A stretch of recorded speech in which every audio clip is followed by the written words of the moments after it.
Hello my dear. आज बच्चों हम आपको पढ़ाने वाले हैं बेसिक्स ऑफ ऑर्गेनिक केमिस्ट्री। देखिए ये जो टॉपिक है ना, ऑर्गेनिक केमिस्ट्री का सबसे डिफिकल्ट पार्ट में काउंट आता है और बच्चों को सबसे ज्यादा इसी में प्रॉब्लम होती है। तो आज हम आपके सभी फंडामेंटल क्लियर कर देंगे। हम इसको बेसिक पॉइंट से उठाएंगे। तो पहला हम जो टॉपिक ले रहे हैं उसका नाम है सहसंयोजक बंध, कोवेलेंट बॉन्ड। इस टॉपिक से हम उठाने वाले हैं। कोवेलेंट बॉन्ड के बारे में हम यहाँ डिस्कशन करेंगे बच्चों। जैसा आपने इसका नाम सुना होगा सभी ने, कोवेलेंट बॉन्ड का। किसे कहते हैं कोवेलेंट बॉन्ड? याद है किसी को? तो देखिए बच्चों, कोवेलेंट बॉन्ड का मीन्स क्या होता है? दो अधातु परमाणुओं के मध्य, non metal atoms, between two non metal atoms, दो अधातु परमाणु के मध्य इलेक्ट्रॉन के साझे के फलस्वरूप, इलेक्ट्रॉन के साझे के फलस्वरूप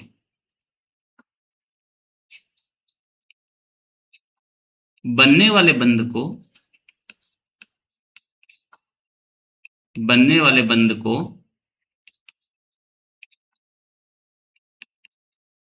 सहसंयोजक बंध कहते हैं। सहसंयोजक बंध कहते हैं। तो बच्चों अगर हम इसको इंग्लिश में ट्रांसलेट करके बोले तो it is the bond formation, it is the bond formation between two non metal atoms, two non metal atoms by sharing of, by sharing of electron. तो बच्चों इसमें सबसे इंपॉर्टेंट बात क्या है कि इलेक्ट्रॉन की शेयरिंग होती है। इलेक्ट्रॉन का क्या होता है बच्चों? साझा होता है। अब काफी बच्चों को इलेक्ट्रॉन का साझा करने से पहले ना एक बात याद होनी चाहिए। वो क्या? कि संयोजक, संयोजी इलेक्ट्रॉन या वैलेंस इलेक्ट्रॉन क्या होते हैं, कैसे फाइंड आउट करते हैं। तो थोड़ा उस पर हम बात कर लेते हैं कि संयोजी इलेक्ट्रॉन को किस तरह से फाइंड आउट करना है। तो एक अलग से टॉपिक लेके हम इस बात को समझते हैं, जिसका क्या नाम है? संयोजकता इलेक्ट्रॉन या वैलेंस इलेक्ट्रॉन। अलग से इसको, क्योंकि जब तक ये बात नहीं समझ में आएगी आप कितना भी पढ़ लो, आपको इलेक्ट सहसंयोजक बंध बनाने में दिक्कत आएगी, यानी वैलेंस इलेक्ट्रॉन। तो बच्चों वैलेंस इलेक्ट्रॉन क्या होता है? किसी भी परमाणु की, किसी भी परमाणु के बाह्यतम कोश में, किसी भी परमाणु के बाह्यतम कोश में, बाह्यतम कोश में उपस्थित इलेक्ट्रॉन संयोजकता इलेक्ट्रॉन कहलाते हैं। संयोजकता इलेक्ट्रॉन कहलाते हैं।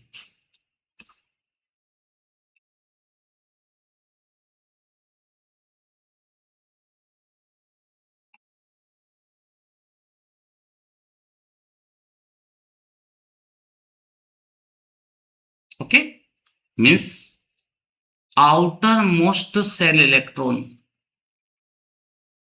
Outer most shell electron in any atom called as valence electron. Clear? चलिए अब हम आगे बढ़ते हैं। तो ऐसे ही बेटा अगर हम और बात करें तो हम कैसे निकालेंगे? तो हमको क्या इसके लिए ना ईसी ज्ञात होना चाहिए, इलेक्ट्रॉनिक कॉन्फ़िगरेशन। ये नाम सबने सुना होगा, इलेक्ट्रॉनिक कॉन्फ़िगरेशन। सबसे मेजर प्रॉब्लम बच्चों की यही होती है कि बच्चों को क्या नहीं आता है, इलेक्ट्रॉनिक कॉन्फ़िगरेशन नहीं आता है। चलिए हम उस इलेक्ट्रॉनिक कॉन्फ़िगरेशन की बात करेंगे। देखिए इलेक्ट्रॉनिक कॉन्फ़िगरेशन में हम आगे बढ़ रहे थे तो हम उसको समझते हैं। जैसे हाइड्रोजन एटम आया, अब हाइड्रोजन एटम का जेड कितना होता है 1, तो इसका इलेक्ट्रॉनिक विन्यास क्या होगा 1s1। तो इसके आउटर मोस्ट शेल में इलेक्ट्रॉन के नंबर कितने, संयोजी इलेक्ट्रॉन की संख्या कितनी हो जाएगी 1। तो इसको इसका लेविस सिंबल क्या होगा एस को हाइड्रोजन के पास में एक इलेक्ट्रॉन बता दी जाएगी। अब बात करते हैं हाइड्रोजन के बाद में कौन आता है, हीलियम। हीलियम का जेड कितना होता है 2, तो आप इसको क्या लिखोगे 1s2। Means outer most shell में कितने इलेक्ट्रॉन है 2, तो आप इसको रिप्रेजेंट कैसे करोगे, हीलियम में 2 इलेक्ट्रॉन्स, ऐसे तो रिप्रेजेंट करोगे। फिर लिथियम, लिथियम का जेड कितना होता है बच्चों 3, इसका इलेक्ट्रॉनिक कॉन्फ़िगरेशन क्या होता है 1s2 2s1। तो बच्चों इसके आउटर मोस्ट सेल देखो, सबसे बाहर वाला सेल होता है ये 2s1, तो इसके आउटर मोस्ट सेल में 1 इलेक्ट्रॉन है। तो लिथियम पर इलेक्ट्रॉन को दर्शाने का तरीका इस तरह से रहेगा। इसके बाद में हम बात करते हैं बेरिलियम। बेरिलियम का जेड कितना होता है बच्चों 4, तो 1s2 2s2। तो इसके आउटर मोस्ट सेल में इलेक्ट्रॉन के नंबर कितना हो जाएंगे 2। मीन्स बेरिलियम के आउटर मोस्ट सेल में 2 इलेक्ट्रॉन होते हैं। ऐसे बोरोन, बोरोन का जेड कितना होता है बच्चों 5, तो इसका कॉन्फ़िगरेशन क्या होगा 1s2 2s2 2p1। अब देखो यहाँ से p ब्लॉक की स्टार्टिंग होगी, तो यहाँ पर s के इलेक्ट्रॉन भी काउंट होंगे और p के भी काउंट होंगे। तो ये जो समान मुख्य क्वांटम संख्या या कोष होता है उन दोनों के इलेक्ट्रॉन काउंट होते हैं। तो टोटल इलेक्ट्रॉन कितने हो गए इसमें, ये 3 इलेक्ट्रॉन काउंट हो गए। इसमें कितने इलेक्ट्रॉन हो गए 3 इलेक्ट्रॉन काउंट हो गए। तो इसमें बोरोन में हम किस तरह से रिप्रेजेंट करेंगे, देखिए आप 3 इलेक्ट्रॉन से आउटर मोस्ट सेल में से रिप्रेजेंट करेंगे, ये इसका लेविस सिंबल होता है। ऐसे कार्बन का जेड कितना होता है बच्चों, कार्बन का जेड होता है 6, तो इसका ईसी क्या होगा, इलेक्ट्रॉनिक कॉन्फ़िगरेशन क्या होगा 1s2 2s2 2p2। तो देखिए ये इसमें कितने इलेक्ट्रॉन हो गया आउटर मोस्ट सेल में 4 इलेक्ट्रॉन। तो कार्बन की वैलेंसी कितनी हो जाती है 4। ये सबसे ज्यादा इंपॉर्टेंट काम है जो आपको ध्यान रखना है। इस कार्बन के बाद में कौन आता है नाइट्रोजन। नाइट्रोजन का जेड कितना होता है बच्चों 7। कॉन्फ़िगरेशन क्या होगा 1s2 2s2 2p3। तो देखिए आउटर मोस्ट सेल में 2 और 3 टोटल इलेक्ट्रॉन कितने होंगे 5। तो नाइट्रोजन को रिप्रेजेंट करने का तरीका देखिए 2 इलेक्ट्रॉन तो एक साथ बता देंगे और 3 इलेक्ट्रॉन को ऐसे रिप्रेजेंट कर देंगे, क्योंकि नाइट्रोजन में जनरली क्या 3 बॉन्ड्स बनाता है, एक लोन पर उसमें एग्जिस्ट रहता है। ऐसी बात करें अगर हम बच्चों ऑक्सीजन की, तो ऑक्सीजन का जेड कितना होता है 8। तो इसका इलेक्ट्रॉनिक कॉन्फ़िगरेशन क्या होगा 1s2 2s2 2p4। अब देखिए आउटर मोस्ट सेल क्या बनेगा, ये वाला बनेगा। तो टोटल इलेक्ट्रॉन कितने हो गए 6। तो ऑक्सीजन के आउटर मोस्ट सेल में टोटल कितने इलेक्ट्रॉन होते हैं 6, यानी कि संयोजक तो कोशिका में इलेक्ट्रॉन होते हैं 6। देखो सबसे ज्यादा यूजफुल चीजें यही है। अगर आपको ये याद रहती है तो आप बॉन्डिंग इजी गोइंग में कर सकते हैं, लेकिन अगर ये याद नहीं रख पाओगे तो बड़ी दिक्कतें बनेगी। एफ का जेड कितना होता है 9, तो हम इसको कैसे रिप्रेजेंट करेंगे 1s2 2s2 2p5। तो देखिए आउटर मोस्ट सेल में टोटल इलेक्ट्रॉन कितने हो गए 7। तो ये फ्लोरीन में टोटल कितने हो जाएंगे 7 इलेक्ट्रॉन्स हो जाएंगे। इस तरह से अपन इलेक्ट्रॉन को दर्शाते हैं। इसके बाद में हम नियोन, नियोन लेते हैं। नियोन का जेड कितना होता है बच्चों 10। तो इसका कॉन्फ़िगरेशन क्या होगा 1s2 2s2 2p6। तो बच्चों आउटर मोस्ट सेल में कितने इलेक्ट्रॉन हो गए 8। तो नियोन के आउटर मोस्ट सेल में कितने इलेक्ट्रॉन हो गए, ये 8 इलेक्ट्रॉन हो गए। अब नियोन के आउटर मोस्ट सेल में 8 इलेक्ट्रॉन है, तो क्या बताओ इसको अपना अष्टक या ऑक्टेट कंप्लीट करने के लिए और इलेक्ट्रॉन की जरूरत पड़ेगी क्या, बिल्कुल नहीं पड़ेगी बच्चों, क्योंकि आप सबने एक रूल पढ़ा होगा अष्टक नियम।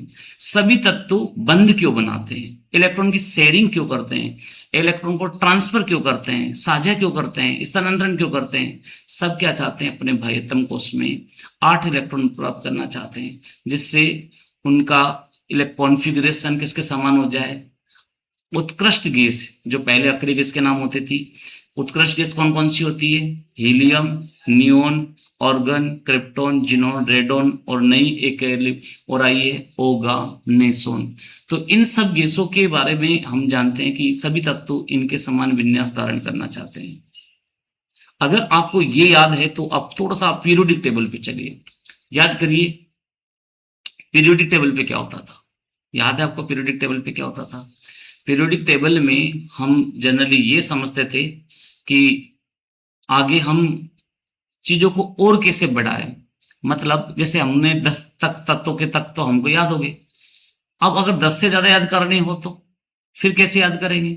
तो देखिए 10 से ज्यादा अगर याद करने हो तो जैसे अपन पीरियोडिक टेबल की बात करते हैं, तो पीरियोडिक टेबल में अगर हम बात करें आपसे, तो समझिए आप पीरियोडिक टेबल में सबको पता होगी पीरियोडिक टेबल क्या थी। अभी हम एस और पी ब्लॉक की बात करते होंगे, ये एस ब्लॉक है और यहां पर ये पी ब्लॉक है। इन दोनों ब्लॉक की बात कर लेते हैं, क्योंकि अगर बंद को क्लियरिटी में समझना है ना तो ये चीजें बहुत क्लियरिटी से समझनी पड़ेगी आप सभी को। तो देखिए हम यहां पर लाइन ड्रॉ करते हैं।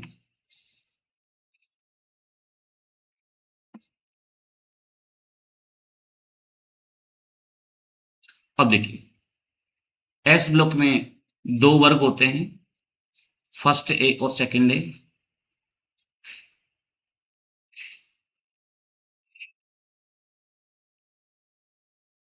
अब फर्स्ट ए वर्ग को सबको पता है कि क्षारीय धातु कहते हैं, एल्कली मेटल्स कहते हैं, और सेकंड ए वर्ग को क्षारीय मृदा धातु यानी कि एल्कली अर्थ मेटल्स कहते हैं।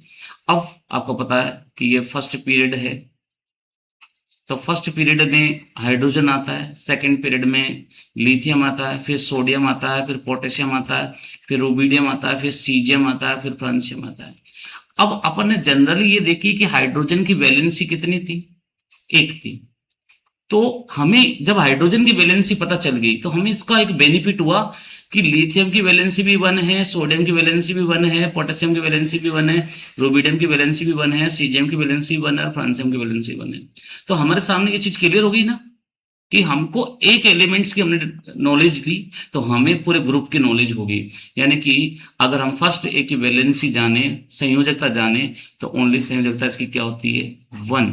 लेकिन ऑक्सीकरण संख्या क्या होती है? देखो वैलेंसी अलग चीज होती है और ऑक्सीकरण संख्या क्या होती है? ऑक्सीकरण संख्या प्लस में हो सकती है, माइनस में हो सकती है, शून्य हो सकती है, फ्रैक्शन में हो सकती है, भिन्नात्मक हो सकती है।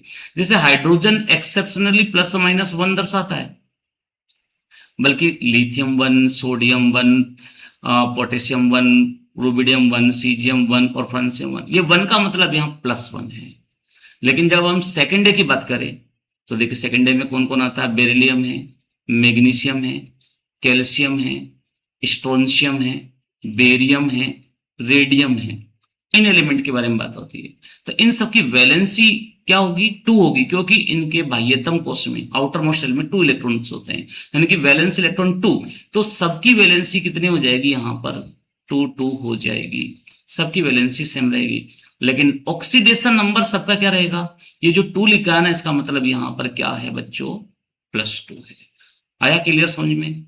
लेकिन बात करें पी ब्लॉक की, तो देखिए पी ब्लॉक में अपन को पता है कि थर्ड ए परिवार होता है, फोर्थ ए परिवार होता है, फिफ्थ ए परिवार होता है, फैमिली, सिक्स्थ ए फैमिली होती है, सेवंथ ए फैमिली होती है, और जीरो जीरो ग्रुप होता है। तो देखिए थर्ड ए फैमिली में कौन कौन से एलिमेंट आते हैं? Boron, aluminium, gallium, indium, thallium.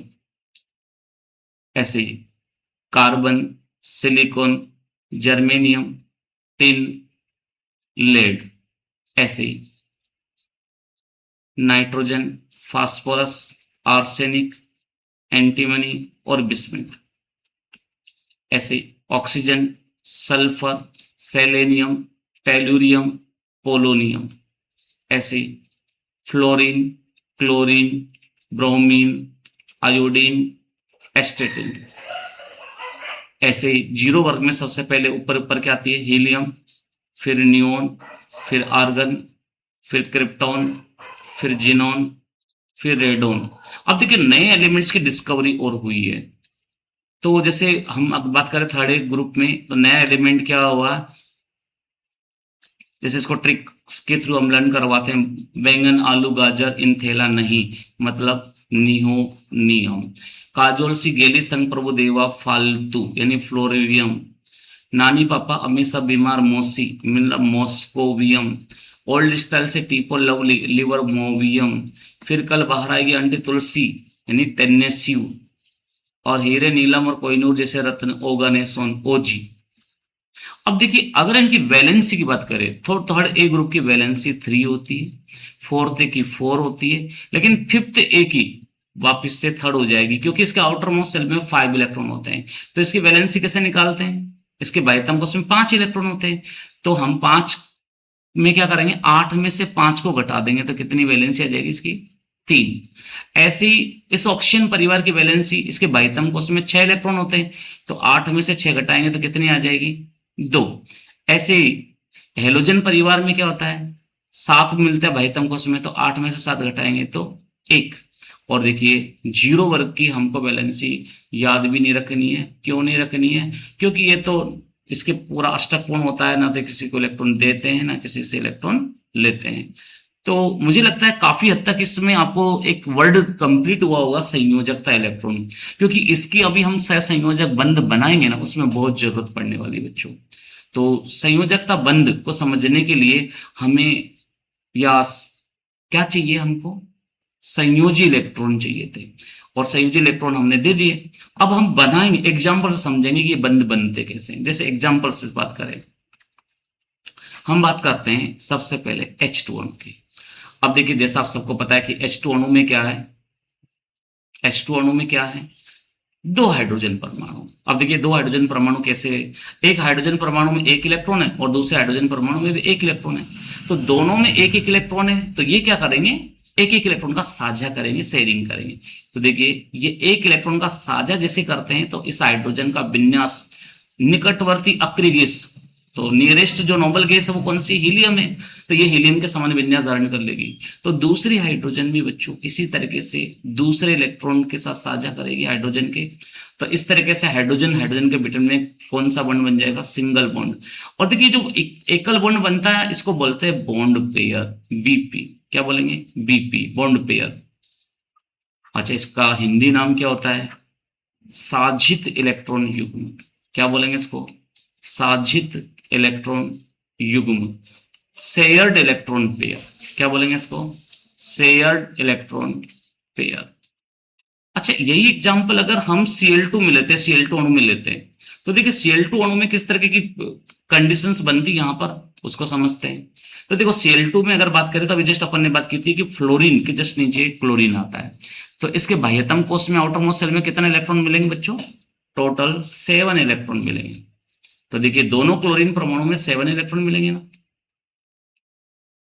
अब देखिए इसके पास एक क्लोरीन के पास 7 इलेक्ट्रॉन है, दूसरे के पास 7 है, तो इनका अपना ऑक्टेट कंप्लीट करने के लिए कितने इलेक्ट्रॉन की जरूरत होती है, 1 इलेक्ट्रॉन, क्योंकि जैसे 1 इलेक्ट्रॉन का साझा कर लेंगे तो इनका विन्यास अक्रिय गैस विन्यास ऑर्गन के समान हो जाएगा, दोनों का just like H organ configuration हो जाएगा। अब दोनों ने 1-1 इलेक्ट्रॉन का तो साझा किया, बाकी दोनों के 6-6 इलेक्ट्रॉन क्या रह गए, बंध बनाने में भाग नहीं ले रहे। तो देखिए अगर हम इस बात को समझे तो क्लोरीन क्लोरीन की बात करें तो इन दोनों के बीच में एकल बंध बन गया, लेकिन अब बताओ ये 6 इलेक्ट्रॉन बचे हैं, ये 6 इलेक्ट्रॉन तो बंध बनाने में भाग ही नहीं ले रहे। तो जब बंध बनाने में भाग नहीं ले रहे तो देखिए इनको हम अलग से दर्शा देंगे, इस तरीके से हम दर्शा देंगे। तो ये जो इलेक्ट्रॉन है जो बंध बनाने में भाग नहीं लेते हैं उनको शॉर्ट में क्या बोलते हैं, लोन पेयर, एलपी। शॉर्ट में क्या बोलेंगे, एलपी, लोन पेयर। लेकिन हिंदी में क्या बोलते हैं इसको, असाझित या अनाबंधित।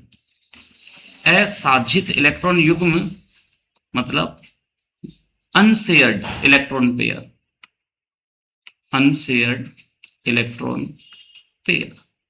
हिंदी में एक नाम और जो बच्चों को बड़ा कंफ्यूजन कर देता है बहुत सी बात, अनाबंधित, यानी कि जो बंध बनाने में भाग नहीं ले रहा है उसको क्या बोलते हैं हम, अनाबंधित इलेक्ट्रॉन युग्म। मुझे लगता है कि आपको ये चीज क्लियर हो गई होगी कि आप किल बॉन्ड पेयर को भी समझ सकते हैं, आप लोन पेयर को भी समझ सकते हैं। ये लोन पेयर और बॉन्ड पेयर काउंट करना आपको आना चाहिए, क्योंकि ये आगे जब आप हाइब्रिडाइजेशन संकरण पढ़ेंगे वहां बहुत यूजफुल टॉपिक होने वाला बच्चों ये। और अगली बात करें, हम अगले एग्जाम्पल की बात करें तो अब देखो अब तक हम हिटेरो एटॉमिक की जगह पर होमो एटॉमिक ले रहे थे, अब हम हिटेरो एटॉमिक मॉलिक्यूल लेते हैं, यानी कि विषम परमाणविक अणु अब हम लेते हैं। तो देखिए विषम परमाणु अणु का एग्जाम्पल लेते हैं, एग्जाम्पल नंबर 3, HCl। HCl, अब देखो H में क्या है, एक इलेक्ट्रॉन होता है। क्लोरीन में कितने इलेक्ट्रॉन होते हैं टोटल, 7 वैलेंस इलेक्ट्रॉन होते हैं। अब देखो हाइड्रोजन तो एक इलेक्ट्रॉन का साझा कर रहा है, तो क्लोरीन भी क्या करेगा, अपना स्टेप पूर्ण करने के लिए, ऑक्टेट कंप्लीट करने के लिए एक इलेक्ट्रॉन का साझा करेगा। तो H और Cl के बिटवीन में क्या बन गया, एक सिंगल बॉन्ड बन गया। लेकिन देखो हाइड्रोजन के पास एक इलेक्ट्रॉन था, तो अब इसके पास कोई लोन पेयर नहीं है, लेकिन क्लोरीन के पास तो 3 लोन पेयर बचेंगे ना, बचेंगे ना। तो यहां पर केवल एक बॉन्ड पेयर बन रहा है और क्लोरीन के पास 3 लोन पेयर बच रहे हैं। मुझे लगता है कि अब ये टर्म समझ में आने लगी होगी आपको। अब चलो एग्जाम्पल 4 की बात करें, तो हम CH4 की बात करें, तो CH4 में एक कार्बन है, उसकी टोटल कितने इलेक्ट्रॉन होते हैं भाई आयतन कोश में, 4। और कितने हाइड्रोजन अटैच है, 4 हाइड्रोजन अटैच है। तो आप इन चारों हाइड्रोजन को इस तरह से डिनोट कर दीजिए। अब देखिए हाइड्रोजन को अपना ऑक्टेट कंप्लीट करने के लिए, अब देखो हाइड्रोजन का ऑक्टेट तो कंप्लीट होता नहीं है ना, डुप्लेट कंप्लीट होता है, दुष्टक जिसको हिंदी में बोलते हैं। तो देखिए हाइड्रोजन अपना डुप्लेट कंप्लीट कर रहा है, ये देखिए। लेकिन अब कार्बन को भी तो साझा करना है ना, हाइड्रोजन के एक एक इलेक्ट्रॉन के साथ, देखो तो इस तरह से साझा करेगा, ये एक एक इलेक्ट्रॉन के साथ। और यहां पर ना तो कार्बन के पास एक लोन, कोई लोन पेयर बचेगा, ना हाइड्रोजन के पास एक लोन पेयर बचेगा। और ये पूर्णतया इस तरीके से मेथेन की संरचना बन गई। तो माय डियर, मैं आप सबसे उम्मीद करूंगा कि आपको ये समझ में आया होगा। आज हमने एक टॉपिक पढ़ा है कोवेलेंट बॉन्ड, सहसंयोजक बंध। अगले वीडियो में हम आपको अगला बॉन्ड लेके आएंगे, ionic bond.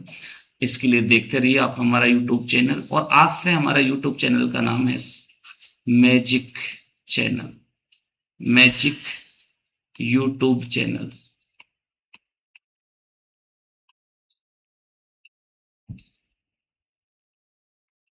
Okay, okay, thank you.